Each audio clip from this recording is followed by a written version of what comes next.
Vijay sir Annapurani 6 cylinder சொல்லி நீங்க எண்ணிக்கை வாய் வச்சீங்களோ ஒரு சிலிண்டர் கிடைக்கல. இப்ப நீங்க முதலமைச்சர் ஆயிட்டீங்க, அந்த சிலிண்டர் கொடுத்தீங்கன்னா வீட்டுல வேற சிலிண்டர் தீர போதும். அப்புறம் சார் இந்த அண்ணன் சீரு, இந்த மாமன் சீரு, அதுக்கப்புறம் 4000 இளைஞர்களுக்கு தங்கம், இதெல்லாம் ஒரு பக்கம் இருக்கட்டும் சார். இந்த தாய்மார்கள் உங்களை நம்பி ஓட்டு போட்டாங்க பாத்தீங்களா, மாதம் 2500 ரூபாய் அனைத்து மகளிருக்கும் அரசு பேருந்தில் இலவசம். இத உடனே நிறைவேற்றுங்க. ஏன்னா கடன் ஆயிடுச்சு, கால அவகாசம் கொடுங்க. துஷ்டு வச்சு பாத்தீங்களா, எங்களுக்கு பக்குனாவது. அடடா, அலப்பறை ஆரம்பிச்சுட்டா ஆறுமுகன்ற போல எல்லா முதலமைச்சரும் கடனோடு தான் பதவி ஏற்றாங்க. 2021 மே மாசம் 7ஆம் தேதி முத்துவேல் கருணாநிதி ஸ்டாலின் என்ற அந்த மகத்தான தலைவன் பதவி ஏற்கிறப்போ கடன் மட்டும் இல்ல, கொரோனாவும் இருந்தது. ஒரு பக்கம் கொரோனாவை விரட்டிக்கின்னு, இன்னொரு பக்கம் கஜானாவை நெருப்பின்னு அவர் போட்ட முதல் கையெழுத்து என்ன தெரியுமா சார்? மகளிருக்கு கட்டணம் இல்லா பேருந்து. அதுக்கப்புறம் படிப்படியா மகளிர் உரிமை தொகை, நாட் முதல்வன் திட்டம், காலை உணவு திட்டம், உயிர் காக்கும் 48, இல்லம் தேடி கல்வி,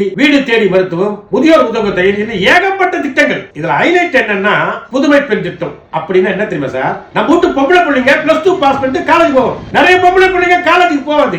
ஏன்? அப்பா ஆட்டோ ஓட்டுவான், டாக்ஸி ஓட்டுவான், பஸ் டிரைவரா இருப்பான், கண்டக்டரா இருப்பான், கூலி வேலை செய்வான், காய்கறி விற்பான், மீன்பாடி ஓட்டுவான். அவனால அந்த பொண்ணை படிக்க வைக்க முடியாது, காலேஜில் சேர்க்க முடியாது, ஃபீஸ் கட்ட முடியாது, புத்தகம் வாங்க தர முடியாது. இதனாலே நிறைய பெண்கள் காலேஜுக்கு போவாது. அப்ப எங்க தலைவர் முதலமைச்சர் இருக்காரு, அவர் என்ன தெரியுமா சொன்னாரு? அதை பத்தி நீ கவலைப்படாத, உன் பொண்ணை காலேஜில் சேரு, என்னுடைய அரசாங்கம் பார்த்துக் கொள்ளும் என்று சொல்லி அரசு பள்ளியில் +2 பாஸ் பண்ண அனைத்து மாணவிகளுக்கும் 1000 ரூபாய். இதற்கு பெயர் தான் புதுமை பெண் திட்டம். இந்த திட்டம் நாங்க தேர்தல் அறிக்கையில சொல்லல. உடனே ஆம்பளை பசங்க என்ன பண்ணாங்க? என் அக்காவுக்கு தரீங்க, என் தங்கச்சிக்கு தரீங்க, எனக்கு இல்லையான்னு கேட்டாங்க. உடனே தமிழ் புதல்வன் திட்டம் அவங்களுக்கு ஒரு 1000 ரூபாய். ஏன்னா அவர் அனுபவம் வாய்ந்த முதலமைச்சர்.